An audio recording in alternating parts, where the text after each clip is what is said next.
Welcome to day 4 of us reacting to SEC Media Days. Our leadoff batter today, none other than the Pit Boss, Sam Pittman, leading us off. The Arkansas Razorbacks are in the Big D at the Omni Hotel. Welcome to the SEC Unfiltered platform, guys. I am your host, Dave Shumate, normally joined by our guy, Cole Thompson. But you know what? Cole also has another job. So he is a beat writer for the Houston Texans. So he is covering their practice today. So he'll be joining us a little bit this afternoon. So I'm going Hans solo on the reaction of the Razorbacks, which is fine. I feel like I got a pretty good vibe on this. Know some people in the building there. Have a comfortability with this program. But just initially, what kind of stood out about Pitt, I mean, first, you can tell he did a really good job of, you can tell he's a ball coach, guys. He likes to talk football. He went over his roster immediately, which I liked. Ran through. Wish Jeff Levy would have done that a little bit. I wanted to point that out. It's in the Jeff Levy thing, but it just kind of shows you the comfortability of being in a media day setting. This is what Sam Pittman's. I totally forget if they had a media day for a COVID year or not. I'm sure it was virtual, but what did this be? 2020, 21, 2, 3. Yeah, this would be his fourth one. This would be his fifth one heading into. So it'd be interesting. You can tell he's comfortable. He's real genuine. He's himself. Jeff Levy kind of led off, just asked if you wanted to ask him questions. It wasn't anything. It wasn't anything. You could just tell. I didn't know a lot about Mississippi State at the end of it. Sam Pittman, I feel like I know a lot about the Arkansas Razorback fans. You got to feel.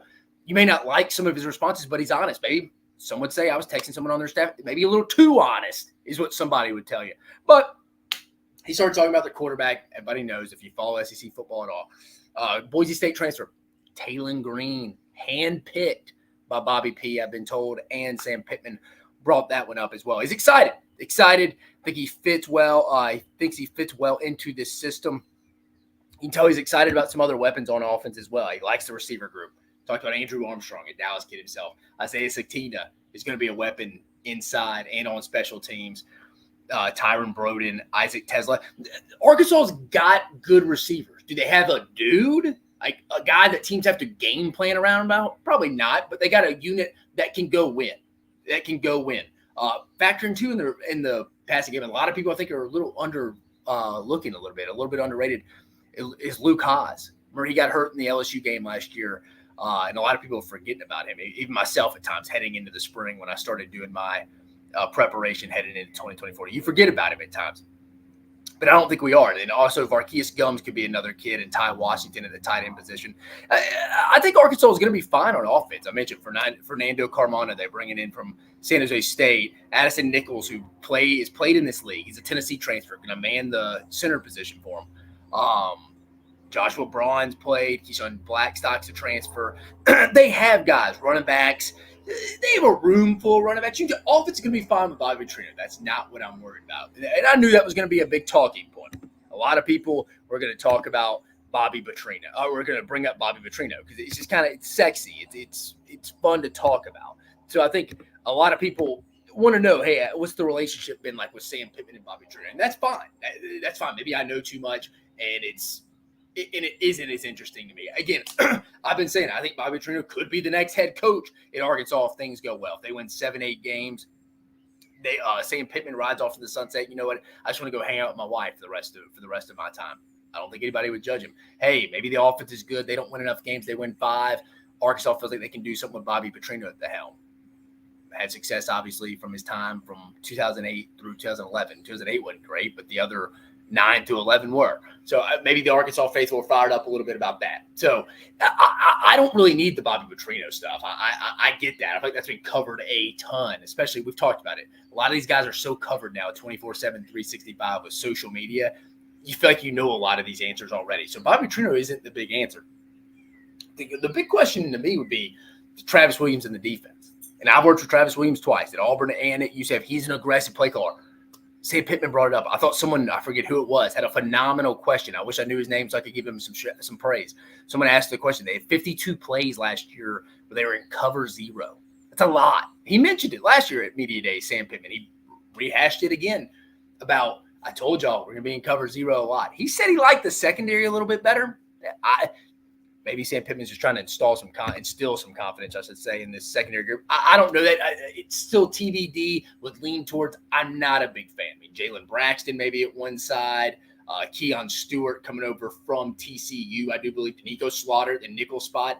Tennessee fans, SEC fans should be familiar with him. Then if I get the safety spot, Hudson Clark has been there since Vietnam. I feel like he has been playing at Arkansas since Jimmy Johnson and Jerry Jones were playing. They felt like he was a teammate of theirs. I feel like Hudson Clark has been on this roster for years now. 1-7. I've seen 17 in the secondary for the Razorbacks for years now, I feel like. But the secondary's got some question marks. Miguel Mitchell's another kid off the top of my head they brought in from Florida. They tried to solve it. They tried to solve the equation. Did they? I think the first real test is going to be in Stillwater week 2. We'll find out. The issue I have with the defense as a whole, the defensive line is going to be fine. The defensive guy, they have one of the best pass rushers in the league, Landon Jackson. Is he the twitchiest guy in the world? No, but he's a big, long guy. He can go speed to power real quick. Eric Gregory on the inside, Cam Ball, Nico Davalier. They have got – that's the strength of the team. They have some question marks at the backer spot, the inside backer spot, with Chris Poopaul obviously leaving to go to Arkansas. I don't think they feel as bad about it as I do or maybe some other media members do. They like the linebacker crew. It's very unproven, starting by guys like Xavier Sori, the Georgia transfer. But my question mark on the defense is can they survive a whole season? I'm not going to talk about 17 games or even 13 or 14, or I'll talk 13, but not anything past 13 because I think Arkansas is a potential bowl team playing that extra game outside their 12. So they're not going to go be in the same boat, obviously. And I think most realistic Arkansas fans will tell you this. They're not like Texas where you're like, hey, how are we managing reps early in the season so we can get through this 12, 13 game gauntlet? Let's be honest. I don't think if you really ask Sam Pittman, and he's an honest and genuine guy, I don't think they really expect they're going to be preparing for game 14, 15, 16, and 17. I'm just saying. So, but how they finish in November will be key. Because just off the top of my head, without pulling the schedule up, the schedule in no specific order, I know they play in November. This is where they faded last year. And love Travis Williams to death, but his defense is traditionally, since he's been a coordinator starting in 2021 at UCF, they fade late in the year. Some of that, not his fault. Injuries happen. But I think Arkansas, off the top of my head, plays Ole Miss, Texas, Louisiana Tech, and Missouri to end the year. I know it's Louisiana Tech, Missouri, the last two, but I mean, dude, that in the conference-wise, let's take out Louisiana Tech, man. It's Sonny Cumbie and the boys. They'll probably be solid on offense to some extent. But just those 3 conference games against Ole Miss, Texas, Missouri, you can make a case to end the month, Arkansas will be playing the 3 best offenses in the league. I'm not saying it's going to shake out like that. But if someone presented you a case and said, yeah, man, the top 3 offenses in the SEC this year were Missouri. They got their coordinator back, Kirby Moore, offensive guy, Eli Drinkwitz, Luther Burden. Okay, I can believe that. Ole Miss, third-year quarterback Jackson Dart in an offensive system with Lane Kiffin, Charlie Weiss Jr., Trey Harris, Juice Wells, Caden Priestcorn, Ulysses Bentley, numerous upgrades on the offensive line at depth. They're going to be good on offense. And then Texas, we know it. Quinn Ewers. They have some questions on the outside. I mean, somebody's got to be a wide receiver 1. Is that Jonte Cook? Is that Isaiah Bond?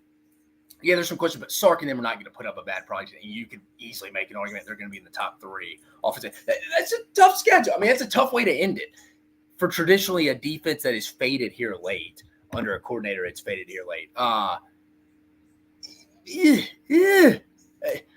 It's tough for me to say, hey, the big question mark for me for Arkansas defensively is, hey, can they continually get better in the last month of the season? And when you see that schedule and those offenses that they'll be going against, it doesn't make me sleep well at night. Let's just put it that way. So that's my concern. Again, to my main point, the Bobby Petrino questions you knew were coming. They're the sexy ones. You got to ask them if you're a media member. But I thought the best question was the guy bringing up the 52 snaps of cover 0 that Arkansas was in 2023. I mean, Travis Williams, naturally an aggressive guy. I mean, he's making John Chavis, Big Chief, who we remember, defense coordinator at Tennessee for a long time, defense coordinator at LSU with Les Miles, Tyrann Mathieu, Morris Claiborne, Patrick Peterson, guys like that. An aggressive guy. T-Will's making him look like child's play from that perspective. But again, they lost a lot of close games last year. They lost, 5 games by a touchdown or less? And just at the top of your head, you remember these games they had a chance in. LSU in the second half. Ole Miss, I think they were up, had a chance late. to get the ball back with about 8 minutes left and potentially go tied. I've rewatched it. These games run in together, but they were in it. Alabama, they were in it. They were in it. Just couldn't get that offensive drive to sustain. And then they had some other ones as well. They had an opportunity. A&M was probably really the only game last year, early in the year, where they really just weren't in it, you would say. I know talking to them, they like Taylor Green better than they like KJ Jefferson. I know that's going to sound wild to some. KJ Jefferson is now moved on. He's in Orlando with Gus Malzahn and the Knights. But I feel like Taylor Green is more that leader, takes his preparation a little bit more serious than KJ did last year. Not saying KJ is going to go do that at UCF. I'm sure Coach Malzahn and Tim Harris will coach him up to the best of their ability and get him prepared right. I know them too. I know those two guys well. They're great football coaches, and they'll have KJ Jefferson prepared. But I think Arkansas wanted more leadership out of that position. Because, again, guys, it's like I talked about with A&M. Connor Weigman's got to mature a little bit, take that next step, prepare like a pro. Hey, forget the arm talent. Forget the hand talent. Forget he can throw sideline to sideline, hash to hash, can layer it through all three layers, all three levels. You hear that all the time. Arm talent. And we saw Joe Milton last year throw the ball 70 yards in the air. We get all fired up about that. And that's all fine and dandy. But the preparation, leadership, that position, the quarterback, the face of the pro for most programs, is critical. We totally forget about that at times because, again, it's the most important position in the sport, and I think it's the most important position in all of sports, if we want to be completely honest. So I think they like the preparation, Taylor Green, the leadership they take it on. They wish KJ Jefferson had a little bit of that last year. Again, I called it going to the year. I didn't think the Dan Enos, KJ Jefferson marriage was going to be great last year. Ended up not being great due to some reasons off the field and stuff like that with Dan Enos, but conversation for another time. But other than that, guys, there really wasn't a whole lot of stuff we could talk about. He mentioned, somebody asked him, does he want to go away from the SEC championship? He mentioned he just wants to be able to have an opportunity to play in it. I think that's funny. He's coached in a couple of them. He's an assistant at Georgia. Talking about they do not need to go away from the bowl games. And that's interesting to me, hearing it from somebody that coaches at the University of Arkansas, because, again, that's what they're normally going to be in. Let's be honest, Arkansas fans, do not take this. You're not going to be really playing for the SEC, I think. I mean, if you're really in that last November, 1 out of every 4 to 5 years playing for a chance to get to Atlanta, you would take that.